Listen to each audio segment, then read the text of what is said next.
Habari Tanzania, habari Zanzibar. Kwa majina naitwa Mohamed Ahmed Isa, ni mkurugenzi kanda taasisi ya Popular Inspiring and Relief Organization PIRO hapa Zanzibar. Katika jamii zetu, vijana na wanawake wanakabiliwa na changamoto mbalimbali za afya ya uzazi. Changamoto hizo ni pamoja na ukosefu wa elimu na huduma sahihi ya afya ya uzazi, changamoto ya elimu ya afya hedhi salama, changamoto ya mimba za mapema na zisizotarajiwa, changamoto ya utoaji wa mimba usio salama, changamoto ya maambukizi ya magonjwa ya zinaa ikiwemo ukimwi na VVU. Mara nyingi vijana hukosa taarifa sahihi au kuogopa kufuata huduma za afya mapema. Fuatilia makala hii ili kujifunza na kuelimika kwa lengo la kusaidia vijana kupata huduma na elimu sahihi ya afya ya uzazi. Leo hii nimekutana na wadau mbalimbali wanaotoa elimu na huduma sahihi ya afya ya uzazi kwa vijana, wanawake na jamii kwa ujumla. Tuungane nao ili kupata maoni mbalimbali ya wao, namna wanavyotoa huduma na wanavyozielewa huduma za afya ya uzazi, lakini pia namna wanavyowashajihisha vijana na kuzitangaza huduma hizo. Tusikilize maoni ya wadau hao. Tukizungumzia moja kwa moja afya ya uzazi, tunasema ni ile hali ya mtu kuwa mzima kiakili, kifikra pamoja na via vya uzazi ili kuweza kufanya kazi vizuri. Kwa mantiki hiyo, tunaweza kusema kwamba moja kwa moja kwamba kwa kutokana na definition hii na kwa kutokana na maelezo haya kwamba vijana wana haki ya kuweza kupata elimu ndani yake pamoja na nini hii huduma kwa uhuru bila ya kubaguliwa. Sasa ipo haja ya vijana wao wenyewe sasa kuitafuta hii elimu sehemu yoyote, hizi huduma sehemu yoyote. Kwa mfano kwenye vituo vya afya, hali kadhalika serikali wameweka hivi vituo vya huduma rafiki kwa vijana. Kwa hiyo vijana tunawaomba wafike kwenye hivi vituo ili kuweza kupata elimu sahihi na huduma za afya ya uzazi kwa ujumla pamoja na ushauri. Ni huduma nyingi ambazo zinapatikana katika hivi vituo. Kama fika basi wako huru kusikilizwa, kuzungumza, kutoa mawazo na wao kuchangiwa pamoja na ushauri ili waweze kupata hizo huduma kwa uhuru na hali ya juu sana. Kuna baadhi ya vijana bado wanasema hawajavielewa vituo vinapatikana wapi, na pia wanaweza kuona kwamba labda hizo huduma zinatolewa kwa malipo. Nataka kuambia kwamba jamani, huduma zinatolewa bure bila ya malipo yoyote, na vile vile katika wilaya zote za Unguja na Pemba hivyo vituo vinapatikana. Nitaanza kuvitaja vituo kupitia na wilaya zako ambavyo vinapatikana. Tukianza kwa wilaya ya Mjini, kuna kituo ambacho kinaitwa kituo cha Raha Leo, kwa jina lingine kinaitwa Rayose. Naona Youth Friend Service ambayo ipo pale Raha Leo mkabala na studio ya ZBC. Tukija kwa upande wa Magharibi kuna kituo ambacho kinaitwa KMKM Kibweni ambacho nao kipo ndani ya kituo cha hospitali ya Kibweni. Tukija katika wilaya ya Magharibi B, kuna kituo ambacho kinapatikana pale ndani ya hospitali ya Magirisi ambacho nacho ni Magirisi wa YFS ambayo iko pale. Na tukija katika kaskazini huko, kaskazini ya Unguja, tunakutana na kituo cha Mahonda ambayo nayo ipo wa YFS pale. Kusini tunapatikana Bwejuu. Na tukija kaskazini tunakutana na kituo kingine kinaitwa Nungwi. Na vile vile kuna klabu ambazo zinapatikana katika hivyo ndio kama Kizimkazi ipo, na kituo kingine kinapatikana pale Bumbwisudi, na kingine kinapatikana wilaya ya Kati kipo Mwera pale. Inaingia wilaya ya Kati pamoja na kaskazini wilaya ya Magharibi yani kipo huku na huku kile. Alafu tunakuja kule kituo kingine kinaitwa Kiboje. Pia nako kiko kituo ndani ya hospitali ya Kiboje kinapatikana hicho kituo. Kwa Unguja ni hivyo hapo. Lakini tukija katika kisiwa cha Pemba, nacho kuna kituo ambacho pale mkoani pale kinapatikana, kituo cha vijana wa YFS kipo. Kingine kipo Chake Chake ambacho pale Mbuzini kinapatikana kituo cha YFS. Konde Micheweni kule pia kinapatikana YFS, pamoja na Vikunguni wilaya Chake Chake hiyo pia nao kinapatikana, na pia na Wete kunaitwa Bwayose ambayo ipo pale Bagamoyo, inaitwa Bagamoyo Pemba wilaya ya Wete pia kinapatikana hicho kituo cha YFS. Vituo hivyo vinaunganisha vijana walioko katika sehemu mbalimbali kuweza kuzifikia hizo huduma kwa urahisi zaidi. Si lazima kijana atoke hapa ende pale, labda aende tu kwa utashi wake mwenyewe, amependa kwenda kutembea, kuzunguka mbali, lakini anaweza kuvitumia hivyo vituo ambavyo vipo karibu na yeye na kupata huduma kwa usiri mkubwa na bila kutoa hata senti 5. Tunazungumzia hiyo kwa sababu huduma zote zinatolewa ni bure bila ya malipo yoyote. Kwa nini wanawake wanapata mimba zisizotarajiwa, lakini kwa nini wanawake wanatumia utoaji wa mimba usio salama? Lakini vile vile, je, kuna huduma zozote baada ya kuharibika kwa mimba? Tumsikilize mdau wetu, anaweza akatuambia kile ambacho yeye anahisi anauelewa nacho. Karibu sana dada. Shukran sana. Mimi naitwa Liuthar Masud, ni mkurugenzi wa taasisi ya Youth and Women Supportive Mission au YOWOSUMI.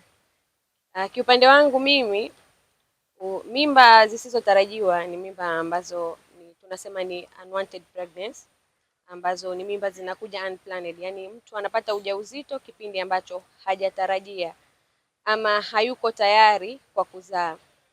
Lakini tukizungumzia uharibikaji wa mimba ambao sio salama au utoaji mimba usio salama, mara nyingi vijana kwanza wanakosa elimu ya kujua kama kuna vituo ambavyo vinatoa huduma rafiki unapata huduma rafiki ya baada ya kuharibika kwa ujauzito. Lakini pia hii inatokana na vishawishi. Vijana wengi wanapata vishawishi ama kwa kusikia ukitumia njia fulani, yani ni ya haraka zaidi bila ya kujua madhara yake. Tukisema madhara yake, kuna madhara gani? Kuna watu wanatoboka mafuko ya uzazi, wanapoteza maisha, wengine pia wanapata kansa za vizazi. Kwa hivi kwa sababu wanatumia njia ambazo sio salama katika utoaji mimba. Njia zenyewe naweza kutaja baadhi. Wengine wanatumia spoku za baiskeli zile wanatumia. Wengine wanatumia rangi za chai au madawa makali ambayo sio sahihi kwa utoaji wa mimba. Kwetu hapa Unguja na Pemba huko Zanzibar, vituo almost vyote vya huduma rafiki kwa vijana vinatoa hizo huduma za baada ya uharibikaji wa mimba, lakini katika hospitali zote hizo huduma zinapatikana. Yani zinapatikana kwa usiri zaidi, watu wasio, kwa sababu vijana wengi huwa wanaogopa kwenda hospitali kwa sababu wanahisi hakuna usiri ama siri zao hazitohifadhiwa. Lakini ni watoe wasiwasi, hizi huduma zinapatikana kwa usiri na ubora wa hali ya juu. Kwa hiyo ni muhimu kufika hospitali baada ya kuharibika kwa ujauzito. Lakini changamoto kubwa wanayopata watoaji huduma wa hizi huduma baada ya kuharibika kwa ujauzito ni matumizi ya uzazi wa mpango kwa wale wateja ambao wameharibikiwa kwa mimba. Kwa sababu mama anapoharibikiwa na ujauzito anatakiwa kujizuia kupata ujauzito kwa muda wa miezi 6. Kwa hiyo wateja wetu wengine, kwa vile sisi huduma zetu hospitali kuna huduma ni hiari kwa mama mwenyewe kutumia. Kwa hivyo kama wataalamu, kazi zetu si kutoa huduma, kutoa elimu, baadaye mama akikubali unamwekea njia. Lakini kuna changamoto ya kina mama wanaharibu ujauzito, wanakuja kupata huduma zetu, lakini huduma zinakuwa pungufu kwa sababu wanakataa kutumia njia za uzazi wa mpango kujizuia na mimba kwa muda wa miezi 6. Kwa hiyo anakuwa hajapata ile huduma ya stahiki, kwa sababu ili apate huduma stahiki aondoke pale amepata ushauri, amepata matibabu, amepata uzazi wa mpango. Pia tumemuunganisha na huduma nyingine kama vile screen cancer, maradhi ya kujamiana, pia wanapata hiyo fursa. Huduma zetu za mara baada ya huduma kuharibika hazitizami nani amepatwa na tatizo la kuharibikiwa kwa mimba. Ikiwa msichana mdogo huduma anapata, ikiwa mwanandoa huduma anapata. Sisi kazi yetu ni kutoa huduma, hatuangalii nani ameharibikiwa na ujauzito. Naitwa Mhodhar Azad, ni daktari wa kituo cha afya hichi cha Suza hapa Tunguu. Kituo chetu kinatoa huduma tofauti ikiwemo OPD na huduma za rafiki kwa vijana, ambapo huduma zetu kwa upande wa huduma rafiki kwa vijana ni kutoa ushauri nasaha, kuzungumzia afya ya uzazi, kuzungumzia utoaji mimba kwa vijana. Pia tunatoa vipimo aina tofauti ikiwemo ukimwi, maradhi ya ngono mengine. Na tupo hapa campus, tunakaribisha wanafunzi wote. Jina naitwa Hamida Makame Haji, ni muuguzi mkunga kutoka kituo cha afya najisikia furaha na pia najihisi kwamba nimekuwa na ujuzi zaidi au ninajua jinsi gani vya kwenda kuwasaidia vijana na kina mama katika jamii yangu. Changamoto kubwa naona ya uzazi naona kwa vijana na wanawake katika jamii ni ukosefu wa elimu. Kwa sababu vijana wengi wana ukosefu wa elimu, kina mama wengi wana ukosefu wa elimu kuhusiana na mambo ya uzazi. Hata kama pengine mtu anatarajia kwenda kupata ile huduma, lakini kutokana na upotovu na ukosefu wa elimu, basi yeye inamrejesha nyuma kwenda kupata ile huduma, kwa sababu pengine atapata vishawishi ambao hawana elimu kuhusiana na mambo ya uzazi. Kwa hiyo anawapotosha na kurudi nyuma kuja kupata ile huduma ya uzazi. Hatari atazokumbana mwanamke au kijana anapotoa mimba au kwa njia zisizo salama, kwanza anaweza kupoteza hata kizazi chake, kwa sababu pengine unaweza yule ambaye anaenda kutoa mimba anaweza kutoa hata kuharibu na vitu vingine katika mji wake wa mimba. Pia anaweza kupelekea hata kifo, inaweza kupelekea msongo wa mawazo kwa unaweza kupelekea msongo wa mawazo kwa mama hata jamii kwa jumla. Naitwa Abubakar Said Majid wa chuo cha State University of Zanzibar SUZA, degree ya kwanza mwaka wa pili wa kozi ya Bages. Nipo hapa kwa kuelezea afya ya uzazi. Nini afya ya uzazi? Afya ya uzazi huu ni ustawi wa akili, mwili na kila kitu ambacho kinaweza kikamwezesha mtu kuliendea mfumo mzima wa uzazi au uzalianaji. Sasa zipo changamoto mbalimbali za masuala mazima ya afya ya uzazi. Changamoto hizi ni kama vile mimba zisizotarajiwa au mimba za utotoni, umaskini, ukosefu wa elimu, pamoja na mfumo duni wa afya. Huo pia unaweza ukapelekea masuala mazima ya hizo changamoto za afya ya uzazi. Kuna zile njia ambazo zinaweza zikatuwezesha sisi kutatua hizi changamoto za afya ya uzazi. Kwanza ni kuelimisha jamii katika swala zima la afya ya uzazi. Yaani jamii ielimike au wapewe elimu kulingana na afya ya uzazi. Sababu yake ni nini madhara yake na nini faida yake. Lakini kitu cha pili ni uboreshaji wa miundombinu ya afya, hususani katika lengo ya afya ya uzazi. Lakini kitu cha tatu pia kukuza uchumi kwa wale ambao wapo katika hali ya chini, hususani maskini, kwamba wao wanaweza wakijiwezesha kupata kipato, wanaweza wakafikia afya ya uzazi kwa wakati sahihi na njia sahihi. Lakini pia vile vile kitu kingine ambacho tunaweza tukakifanya ili kutatua changamoto za afya ya uzazi ni katika swala zima la kuepukana na vitu ambavyo vinapelekea au vinasababisha changamoto ya afya ya uzazi. Kwa mfano kama vile masuala ya ulevi na uvutaji wa sigara ambao moja kwa moja wanaenda kuathiri mfumo wa uzazi pamoja na vitu vingine. Pia kwa ushauri hususan kwa vijana wenzangu, wanafunzi sana wa chuo, cha kwanza ni kupunguza au kuachana kabisa na masuala ya zinaa au ngono zembe, lakini pia kuwaona wataalamu wa afya ambao wapo karibu yako. Hususan sisi wanachuo tuna vituo vyetu vya afya chuoni ambavyo wanatoa huduma sahihi, huduma bora kwa engo zote, sio tu afya ya uzazi bali ni kwa kitu chochote kile. Lakini pia kukaa na watu wazima au waelewa ambao wanaweza kutoa ushauri na saha kuhusiana na changamoto hizo za afya ya uzazi. Jina langu naitwa Mwanamvua Hassan kutoka Chuo cha Taifa cha Zanzibar SUZA.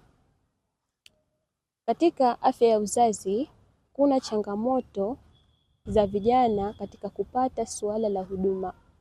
Wakati mwingine vijana tunaogopa kwenda hospitali kwa kuogopa kuhukumiwa au kukosa faragha.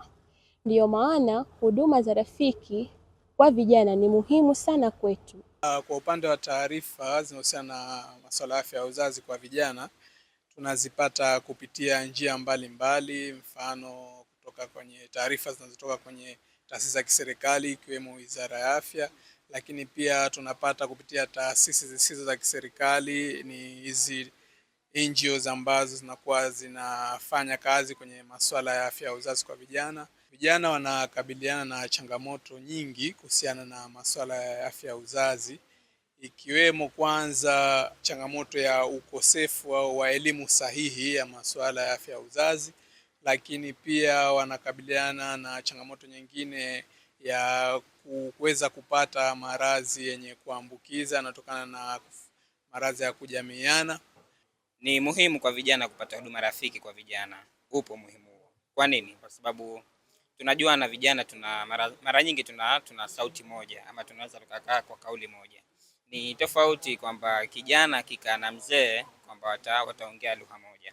Kwa hiyo imekuwa vizuri zaidi, ama kuna umuhimu kwa kijana kupata huduma rafiki kwa kijana mwenzake, kwa sababu ndio sehemu mahala sahihi ambapo wataweza kukaa pamoja na kuelewana pamoja. Lakini hata yule ambaye anahitaji ile huduma ataweza kutoa changamoto yake kwa urahisi ili apate ile huduma kwa urahisi kama anavyohitaji. Kwa hiyo vipo baadhi ya vituo ambavyo vinatoa huduma hii rafiki kwa vijana, lakini nahisi ni vipo kwa uchache. Kwa hiyo tuna uhitaji wa vituo vingi zaidi ili vijana, kwa sababu tunakumbwa na changamoto nyingi, na ukiangalia kuna 37% ya vijana hapa nchini. Kwa hiyo tunahitaji zile changamoto zetu tufikishe mahali ambapo zitapata utatuzi kwa namna moja ama nyingine. Kwa hiyo vituo hivi vina umuhimu wake, lakini pia vinashikwa mkono zaidi na serikali, kwa sababu pia vinaweza vikawa vipo lakini vina nguvu dhaifu ama vina udhaifu ndani yake. Kwa hiyo vinahitaji kushikwa mkono ili vijana wafike kwa wingi, lakini pia changamoto zitatuke kwa kiwango kikubwa. Swala la kuharibika kwa mimba linatokea, lakini namna ambavyo sasa tunaweza kutibu manake ni kwenda kwenye vituo vya afya kupata huduma sahihi na si kutumia huduma zile ambazo zinaweza kuhatarisha maisha yake. Kwa maana wakati mwingine tunasikia watu wanafanya baada ya kuharibika kwa mimba anatumia mitishamba katika kuona namna ya kujisafisha, jambo ambalo linaweza likasababisha hatari kwenye mfumo wa afya yake. Kwa hiyo ni muhimu kutumia vituo vya afya ili kuhakikisha kwamba unapata huduma za kitabibu kwenye kutibu tatizo lile la uharibifu wa mimba. Naitwa Khairat Suleiman Ame, ni mama mwenye watoto wawili. Na uzoefu wa mambo mengi kuhusiana na masuala mazima ya afya ya uzazi. Kwanza, hii elimu na mambo mengi kuhusiana na afya ya uzazi nimeyapata kliniki. Lakini pia wazee walikuwa wanatufundisha tu pale ambapo yani ushakuwa umeolewa, una mimba, yani wanaanza kukuambia baadhi ya mambo mawili matatu. Lakini huku nyuma, kabla sijaolewa na sijawa na ujauzito, sijawahi kupata elimu ya afya ya uzazi, kusema la ukweli. Kwa hiyo jamii yangu nahisi bado haijawa na mwamko mkubwa wa kuelimisha vijana mapema, wakiwa vijana, wakiwa bado wachanga, wakiwa wasichana, kuhusiana na masuala lazima ya afya ya uzazi. Kuna umuhimu mkubwa wa wazazi kuwapa elimu wasichana, wavulana kuhusiana na mlolongo mzima wa afya zao za uzazi, ili kuepukana na matatizo mengi, kwa mfano kama utapiamlo au lishe duni. Kwa sasa tunaona hata kwenye mitandao ya kijamii inaeleza hali halisi ya Zanzibar, lishe zetu zilivyo wasichana. Tunakula makabaisa, tunakula vitu ambavyo hata havina lishe kwenye afya zetu, ambayo hivi havina msaada mkubwa, ambavyo kwa mfano mtu yuko kwenye hali ya ujauzito, basi hivi havina msaada, manake hakuna kitu ambacho kinaongezeka, bali kinaongeza tu, unakula tu, lakini hakuna chochote cha msaada. Manake ndio maana tukawa hatuna damu. Mtu namkuta anakonda au ananipa sana kwa sababu anakula vitu ambavyo sio mlo kamili, sio mlo ambao unahitajika. Vile vile hata wasichana wanapata matatizo, muda mwingine wanaanguka mashuleni, ni kwa sababu hawana damu, na ni kutokana na ile yani utamaduni wa ile lishe ambayo tunapewa sisi sasa hivi vijana, au tumejiwekea wenyewe. Manake inawezekana kwenu mnapika vizuri mboga 7, lakini wewe mwenyewe ukao unaamua tu, mimi napenda makabasi, napenda urojo, sitaki kula, unafanya nyodo, kumbe unajitamisi, unajiharibia maisha yako. Vile vile kwa nilichokiona mimi kina umuhimu hasa kwenye masuala mazima ya haya hizi elimu za afya ya uzazi. Wasipewe tu wasichana, hata wavulana wakipewa kutakuwa kuna ondokano au tutaepukana na mambo mengi, maradhi hatarishi kama magonjwa ya ngono ama mimba zisizotarajiwa. Au hasa wanaume na wanawake watakapopata elimu kwa pamoja, wanaweza kupanga jinsi gani wanaweza kuzaa. Sababu mwanamume akijali, akiwa na elimu kuhusiana na kwamba mke wangu akiwa anazaa papo kwa papo, afya yake inakuwa nini, inakuwa na mimi mwenyewe uchumi utazorota. Kwa hiyo wakiwa pamoja, wakipata elimu kwa pamoja, wote wakawa kwenye kitu kimoja, basi tutajenga taifa zuri. Afya ya uzazi ni kitu muhimu sana kwa jamii, kwa vijana, kwa wazee, kwa watu wote, kwa sababu ina umuhimu wa kuweka afya ya vijana ama ya jamii nzima kuenda katika mchakato mzuri, hasa wa kuinua jamii ilivyo sasa hivi. Mtoto anatakiwa apewe elimu kila wakati. Kwa hili swala la uzazi, ndipo mzazi atanyamaza, mtoto anaweza kupata matatizo makubwa ambayo ni harama katika kumtibia baadaye. Kwa hiyo ipo haja ya wazazi kuwapa elimu watoto wetu wa kike kuhusu masuala ya afya ya uzazi.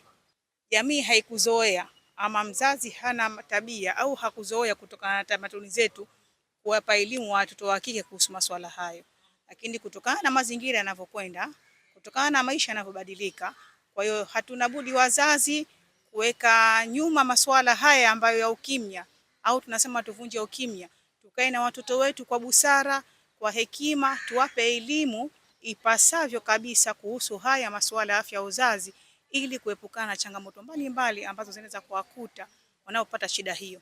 Ushauri wa wazazi wenzangu, kina mama wenzangu, yani kwa ujumla, wakipata tatizo la afya, mfano mzazi amepata tatizo la kuharibu mimba, asiende pharmacy tu akanunua dawa au akatafuta madawa mengine akapewa akatumia. Yale anayotumia yanakuwa hana elimu nayo, yanamu effect katika maisha yake, yanamharibia mambo mengi katika afya yake, inapelekea matatizo makubwa. Baadaye pale ataona hana tatizo, lakini baadaye inawezekana pengine akatumia dawa ikawa sio kipimo ambacho kinachotakiwa afanye, au akatumia kitu ambacho kitamwathiri katika afya yake, itamcost, na hakuna utajiri wa mtu kama ni afya. Kwa hiyo tusipoteze afya hii kwa sababu ya kushindwa kuvitumia hivyo vituo. Tutumieni vituo vya afya na tuweze kufuata ushauri wa madaktari kwa ajili ya afya yetu. Hadi hapa tumefikia mwisho wa makala yetu hii. Ndugu mtazamaji, makala yetu hii imeletwa kwenu na shirika la Piro Zanzibar kwa kushirikiana na wadau mbalimbali wa huduma ya afya Zanzibar na Tanzania. Mungu ibariki Zanzibar, Mungu ibariki Tanzania. Nami msimulizi wako Dr. Mohamed Hemed Issa, mkurugenzi kanda Piro.